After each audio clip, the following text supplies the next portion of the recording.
is Madeline. I have to write a paper for school that has something to do with Maine history. We're doing a project celebrating the bicentennial. That's 200 years of Maine being a state. I've been seeing construction of the new Children's Museum and Theater of Maine happening at Thompson's Point this year. It looks really cool next to those big brick buildings. Hey, I wonder what was at Thompson's Point before all of this new construction.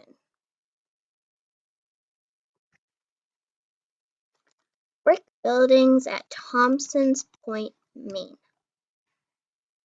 Oh, wow! This was an originally a rail yard. I knew the bus station was there, but I guess I thought that came after these new buildings. Let's see, what else? Brick South at Thompson's Point was once the Central Maine Railroad machine shop. Brick South, isn't that where they hold big events? Shouldn't they really fit a locomotive in there? I wonder if they could fit more than one. I wish I could talk to someone who worked in that rail yard.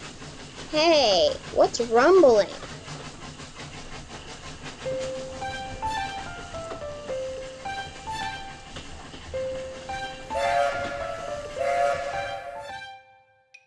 Oh, hi there. It's nice to see you. It's been a while since anyone's passed through to visit. I'm a master mechanic at this train yard. Do you see that big brick building over there? That's the Central Maine Railroad machine shop, where I do most of my work. You see, since trains started coming to Portland in the 19th century, it really transformed this city into a transportation hub. Passenger trains help connect coastal towns with Boston and New York, and freight trains stop here before going west to the White Mountains, and back again. So my job here as master mechanic is important. I'm in charge of making sure everything is running smoothly. It's a lot of work, but we all work as a team to make this yard run smoothly and safely. I also meet some really interesting people here.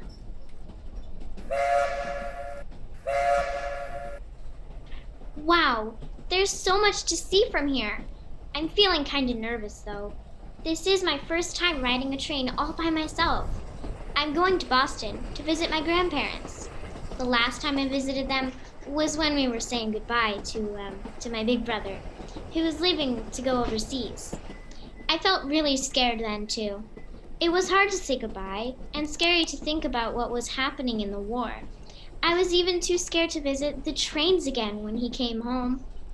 You see, the train yards are very loud. The workers yell to each other to be heard. The trains make so much noise, and there were so many other people.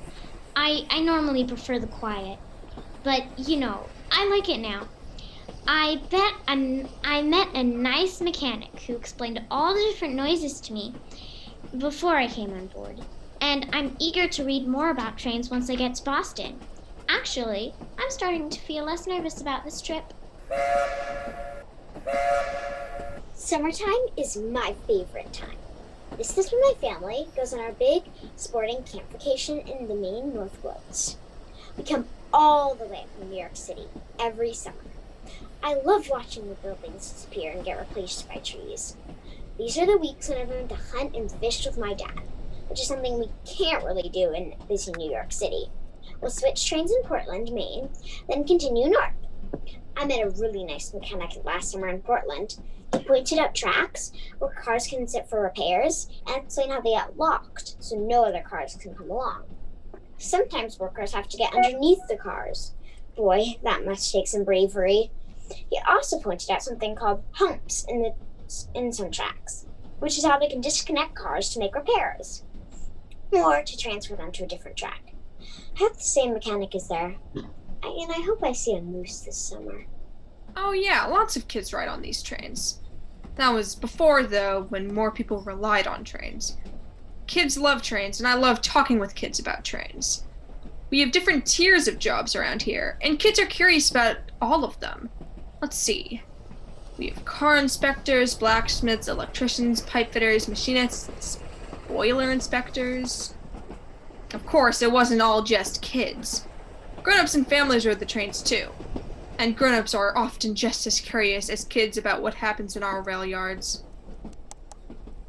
Oh wow, isn't the scenery just beautiful? I think Maine is just so beautiful. Everything seems extra beautiful now though. I'm on my honeymoon. Can you believe it? We're going down to the Big Apple, New York City. Just easy peasy hop on a train, transfer in Portland, then right on down to the coast to the city in a snap. I met such a nice man at the rail yard. He told me all about the work he does on passenger trains, not just to make sure they run smoothly, but also renovations to make sure the interior is always comfortable and pleasing to the passenger experience. He told me they took out all of the old interior, then made repairs and renovations. That sounds like so much work, I must say. I appreciate what the mechanic and his team have done. It must have taken a long time. Oh, I can't wait to see all the sights when we reach the city. Things are changing here now. This rail yard is seeing less activity and more storage. The change started after World War II, but we're still doing some business here. And there are great folks who also work on the trains. They know what this work is like. My morning starts with a report. I review everything that needs to be done, especially repairs, everything that was done the day before, and whether there were any personal injuries while other folks were working. This is big machinery. Accidents can happen even when we are being the most careful. I also receive communication from all of the other train companies that use our yard to make connections. All right, stay focused. We are on our way to the White Mountains in New Hampshire. This is the safest way to transport freight, and we can operate in all kinds of weather. But driving a train takes a lot of strength and concentration, let me tell you. We need to keep our eyes on the track at all times, and we need to stay course in order for the trains to stay steady. I'm grateful for the mechanics in the rail yards who inspect all of our cars and engines in order for them to be safe and ready to go for this stretch of a journey. They have a lot of rolling stock in those rail yards, which means locomotive cars for people who can't speak train lingo. The mechanics do the inspections on all of those cars day and night in order for them to be safe and up to code so the rest of us can do our jobs. Train work is 24/7, you know. There are safety codes everyone must abide by. And I appreciate a rail yard who enforces that kind of safety and keeps the workers up to code. Whoops, there's a trestle. I must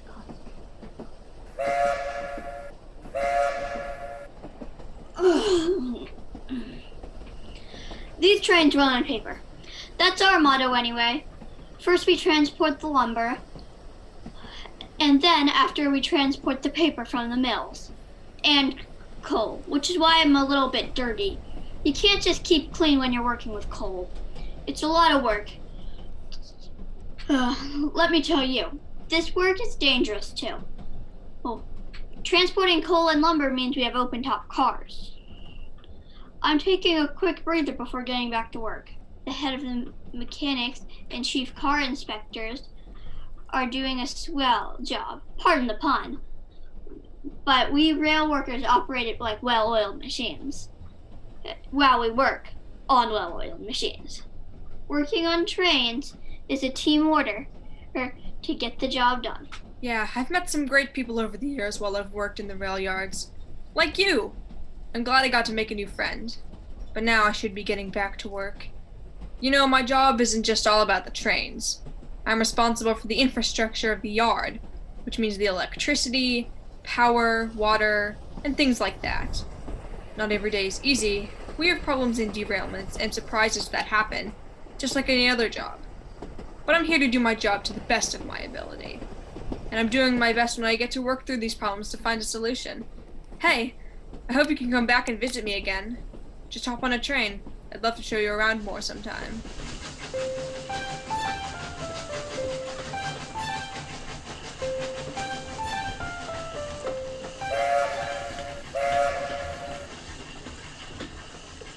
Whoa, there was so much happening at Thompson's Point 100 years ago.